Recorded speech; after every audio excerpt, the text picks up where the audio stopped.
Hello, my name is James Faire, and I'm here to tell you about the range that was set to combine the First Amendment with the Second Amendment.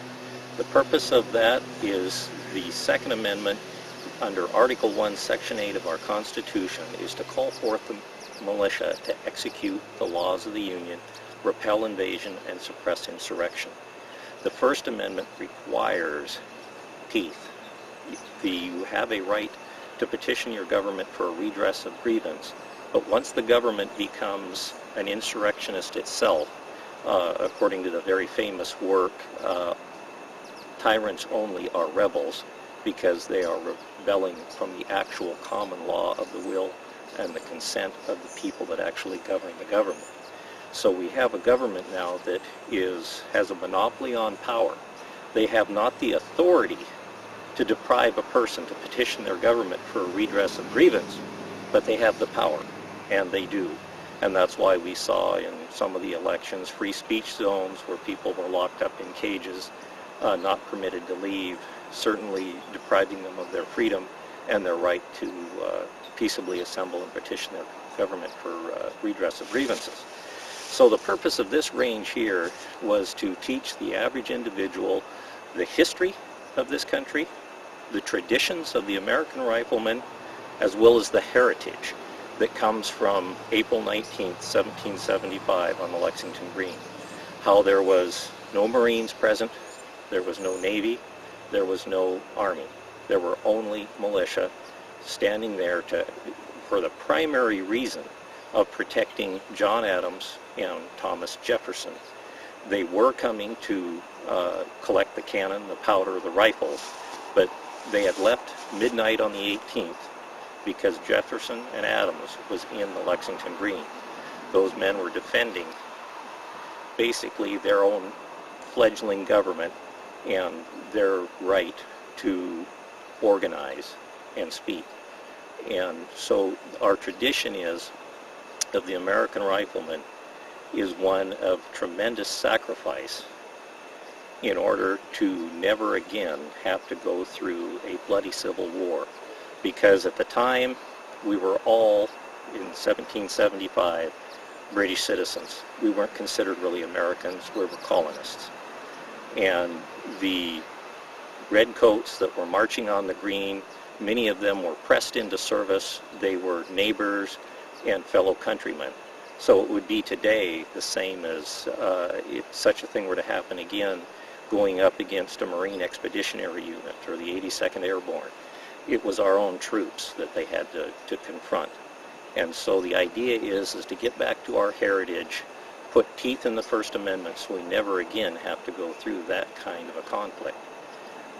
With the range here, it's under the basically mandate of liberty and non-aggression. There's no injured party, and yet the county, since they couldn't shut me down any other way, is claiming that I violate certain zoning codes. The range has been here since 1964, well before the Shoreline Management Act of 1971.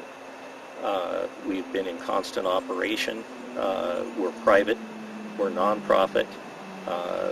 We are basically never more than 20 people here at a time, so we're not burdensome, and yet the county is claiming that we are a commercial, for-profit shooting event, which is not what we do here. This is about teaching the individual the skills of the marksman, along with Project Appleseed. You can learn about that at Project Appleseed, or appleseedinfo.org is the website for that.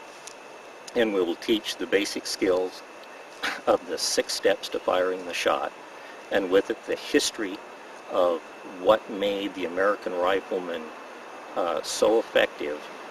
And with that you develop the competence in the skill, which gives you the confidence to support your First Amendment representatives, people willing to be active, to get active, and spread the tradition to others. We have the 6 steps of actually firing a shot. The seventh one is becoming personally involved in teaching others.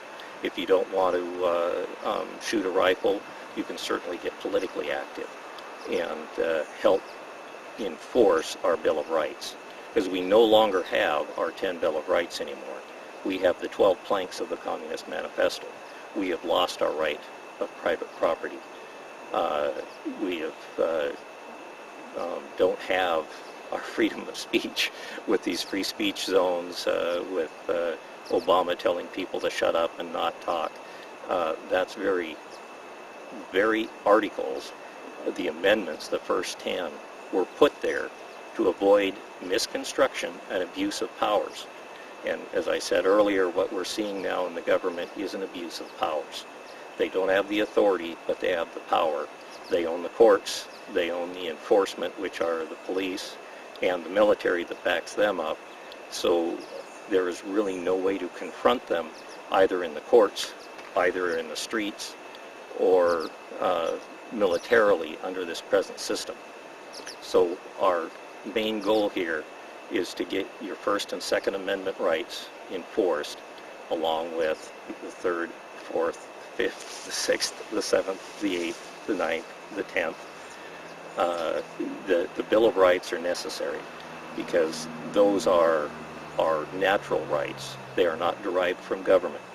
They are constitutional guarantees against government infringement, and they're simply to protect the government from abusing the citizens, as the British government did in the late 1700s. And so our purpose here is to get people confident in their skills, to give them to go to that next step, because they've done surveys, and the hardest thing for people to do in America is to speak publicly. People would much rather go to war than have to get up in front of a large crowd and speak to them. And so if you can just go to your representatives and let them know that you want the Bill of Rights enforced, you want the basic thing that this country was founded upon, and that's individual freedoms and non-aggression, the very concept of liberty. Each person is protected in their own individuality, and that leaves no one behind by doing that. Everyone is protected.